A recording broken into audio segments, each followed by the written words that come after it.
पूज्याय राघवेन्द्राय सत्यधर्मरताय च ಭಜತಾಂ ಕಲ್ಪವೃಕ್ಷಾಯ ನಮತಾಂ ಕಾಮಧೇನುವೆ. ರಾಯರ ಸೇವೆಗಳ ಬಗ್ಗೆ, ರಾಯರ ಪೂಜೆಗಳ ಬಗ್ಗೆ ನೀವು ಅದನ್ನು ಮಾಡೋದ್ರಿಂದ ನಿಮಗೆಲ್ಲ ಎಷ್ಟು ಒಳ್ಳೆಯದಾಗತ್ತೆ ಅಂತ ಆ ವಿಚಾರನ ತಿಳಿಸ್ಕೊಟ್ಟಿದ್ದೆ. ಅದೇ ರೀತಿ ರಾಯರನ್ನ ನಂಬಿದ ಭಕ್ತರು ರಾಯರು ಅವ್ರ ಜೀವನದಲ್ಲಿ ಯಾವ ರೀತಿ ಪವಾಡ ಮಾಡಿದ್ದಾರೆ, ರಾಜ್ಕುಮಾರ್ ಅವರಾಗಿರ್ಬೋದು, ರಜನಿಕಾಂತ್ ಅವರಾಗಿರ್ಬೋದು, ಇವ್ರ ಜೀವನದಲ್ಲಿ ರಾಯರು ಯಾವ ರೀತಿ ಪವಾಡ ಮಾಡಿದ್ದಾರೆ ಅದನ್ನು ಹೇಳಿದ್ದೀನಿ. ತುಂಬ ಕಡೆ ನಾನು ನೋಡಿರೋದು ಏನಂದರೆ, ರಾಯರನ್ನ ಎಲ್ಲರೂ ಪೂಜೆ ಮಾಡ್ತಾರೆ, ಆದರೆ ಕೆಲವರು ಮಾತ್ರ ತುಂಬ ದೊಡ್ಡ ಸ್ಥಾನದಲ್ಲಿ ಇರ್ತಾರೆ. ಈಗ ನಾನು ಹೇಳಿದ್ನಲ್ಲ, ರಾಜ್ಕುಮಾರ್ ಅವರಾಗಿರ್ಬೋದು, ರಜನಿಕಾಂತ್ ಆಗಿರ್ಬೋದು, ಇನ್ನೂ ತುಂಬ ಸಾಧಕರಿದ್ದಾರೆ.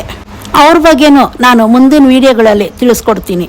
ಆದರೆ ಇನ್ನೂ ಕೆಲವರು ಹೇಳೋದೇನೆಂದರೆ, ನಾವು ರಾಯರನ್ನ ಅಷ್ಟು ಪೂಜೆ ಮಾಡ್ತೀವಿ, ಆದರೂ ಇನ್ನೂ ನಮ್ಮ ಕಷ್ಟ ಆಗೇ ಇದೆ ಅಂತ. ಇದಕ್ಕೆ ತುಂಬ ಕಾರಣಗಳಿರುತ್ತೆ. ಇದಕ್ಕೆ ಮುಖ್ಯವಾದ ಕಾರಣ ಅಂದರೆ ತಾಳ್ಮೆ. ನಾವು ನಮ್ಮ ಪುರಾಣಗಳಲ್ಲಿ ನೋಡಿರ್ತೀವಿ, ದೇವ್ರನ್ನ ಹೊಲಿಸ್ಕೊಬೇಕಂದ್ರೆ 100 ವರ್ಷ ಎಷ್ಟೋ ತಪಸ್ ಮಾಡ್ತಾರೆ. ಮಳೆ, ಗಾಳಿ, ಬಿಸಿಲು, ಎಷ್ಟೋ ಪರೀಕ್ಷೆಗಳು ಎದುರಾಗತ್ತೆ. ಇವ್ರಿಗೆ ಆಗ ಎಷ್ಟು ಕಷ್ಟ ಆಗುತ್ತೆ, ಆದರೆ ಅವರು ಯಾವತ್ತೂ ತಾಳ್ಮೆ ಕಳ್ಕೊಳ್ಳಲಿಲ್ಲ. ಅವ್ರ ಗುರಿ ಇದ್ದಿದ್ದೇನೆಂದರೆ, ಅವ್ರು ಅಂದ್ಕೊಂಡಿದ್ದು ಒಂದು ಸಂಕಲ್ಪ, ಅದನ್ನು ಪೂರ್ತಿ ಮಾಡ್ಕೊಬೇಕು ಅನ್ನೋ ಒಂದು ಛಲ ಇತ್ತು. ಆ ಒಂದು ಛಲ, ಭಕ್ತಿ, ತಾಳ್ಮೆ, ಶ್ರದ್ಧೆ ಇವುಗಳೇ ಇವ್ರಿಗೆ ಗುರಿ ಮುಟ್ಟೋದಕ್ಕೆ ಮುಖ್ಯವಾದ ಕಾರಣ. ನೀವು ಮಾಡಬೇಕಾಗಿರೋದು ಮುಖ್ಯವಾದ ಕೆಲಸ ಏನಂದರೆ, ರಾಯರು ನಿಮಗೂ ಒಲಿಬೇಕಂದ್ರೆ ಕೆಲವೊಂದು ಸೇವೆಗಳಿದೆ, ಕೆಲವು ಪೂಜೆಗಳಿದೆ, ಅದನ್ನು ಮಾಡಿ. ಹೇಳಿದ್ನಲ್ಲ, ತಾಳ್ಮೆ ಅನ್ನೋದು ತುಂಬಾ ಮುಖ್ಯ ಅಂತ. ನೀವು ಪೂಜೆ ಮಾಡಬೇಕಂದ್ರೆ ನಿಮ್ಗಳಿಗೂ ತುಂಬ ಕಷ್ಟ ಆಗತ್ತೆ.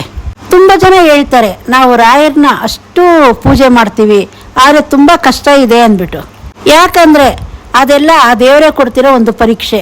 ನೀವು ತಾಳ್ಮೆಯಿಂದ ಅದನ್ನು ನೀವು ಗೆದ್ರಿ ಅಂದರೆ ನಿಮಗೂ ಜೀವನದಲ್ಲಿ ತುಂಬಾ ಒಳ್ಳೆಯದಾಗತ್ತೆ. ಇನ್ನೊಂದು ಏನಂದರೆ, ರಾಯರನ್ನ ಸುಮ್ಮನೆ ಪೂಜೆ ಮಾಡೋದಲ್ಲ, ಯಾವುದಾದ್ರೂ ಒಂದು ಸಂಕಲ್ಪ ಇಟ್ಕೊಂಡು ಪೂಜೆ ಮಾಡಿ. ಜೀವನದಲ್ಲಿ ಶ್ರಮ ಪಡಬೇಕು. ನೀವು ಮಾಡ್ತಿರೋ ಆ ಕೆಲಸ ತುಂಬಾ ಯಶಸ್ಸು ಸಿಗಬೇಕು. ಆ ರೀತಿ ನೀವು ಯಾವುದಾದ್ರೂ ಒಂದು ಸಂಕಲ್ಪ ಇಟ್ಕೊಂಡು ರಾಯರ ಪೂಜೆ ಮಾಡಿದ್ರೆ ಆಗ ನೀವು ಮಾಡೋ ಪೂಜೆಗೆ ಫಲ ಸಿಗತ್ತೆ. ನೀವು ಏನು ಮಾಡ್ದೇನೆ ಸುಮ್ಮನೆ ಪೂಜೆ ಮಾಡ್ಕೊಂಡಿದ್ರೆ ಅದರಿಂದ ಏನು ಪ್ರಯೋಜನ ಇಲ್ಲ. ಇದೇ ಮುಖ್ಯವಾದ ಕಾರಣ ಈಗಿರೋ ಸಾಧಕರು ದೊಡ್ಡ ದೊಡ್ಡ ಸ್ಥಾನಕ್ಕೆ ಯಾಕೆ ಬಂದರು ಅಂತ.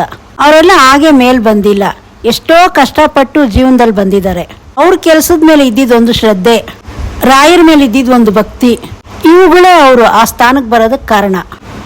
ನಾನು ಹಿಂದಿನ ವಿಡಿಯೋದಲ್ಲೂ ಹೇಳಿದ್ದೀನಿ, ಯಾರು ಶ್ರಮಪಟ್ಟು ಕೆಲಸ ಮಾಡ್ತಾರೋ, ರಾಯರನ್ನ ಪೂಜೆ ಮಾಡ್ತಾರೋ ಅಂಥವ್ರಿಗೆ ರಾಯರು ತುಂಬ ಬೇಗ ಒಲಿತಾರೆ ಅಂತ. ಯಾಕಂದರೆ ರಾಯರು ಅವರ ಜೀವನದಲ್ಲಿ ಎಷ್ಟೋ ಶ್ರಮ ಪಟ್ಟಿದ್ದಾರೆ. ಅವರು ನೋಡದೇ ಇರೋ ಕಷ್ಟ ಇಲ್ಲ. ಆದರೆ ರಾಯರು ಅಷ್ಟು ಕಷ್ಟ ಇದ್ರೂ ಅವ್ರ ಜೀವನದಲ್ಲಿ ತಾಳ್ಮೆ ಕಳ್ಕೊಂಡಿಲ್ಲ. ನಾರಾಯಣನ ಮೇಲಿದ್ದಿದ್ದ ಭಕ್ತಿ ಬಿಟ್ಟಿಲ್ಲ. ಅವ್ರು ಮಾಡ್ಕೊಂಬಂದಿರೋ ಒಳ್ಳೆ ಕೆಲಸಗಳು ಅವರೀಗ ಈ ಸ್ಥಾನದಲ್ಲಿದ್ದಾರೆ. ಅವರನ್ನು ನಂಬಿರೋ ಭಕ್ತರ ಮನೆ ಮನೆಗಳಲ್ಲೂ ಬೆಳಕಾಗಿದ್ದಾರೆ. ರಾಯರು ಈ ಕಷ್ಟನೆಲ್ಲ ನೋಡಿರೋದಕ್ಕೆ ಯಾರು ಕಷ್ಟ ನೋವಲ್ಲಿರ್ತಾರೋ ಇಂಥವ್ರಿಗೆ ರಾಯರು ತುಂಬಾ ಬೇಗ ಒಲಿಯೋದು.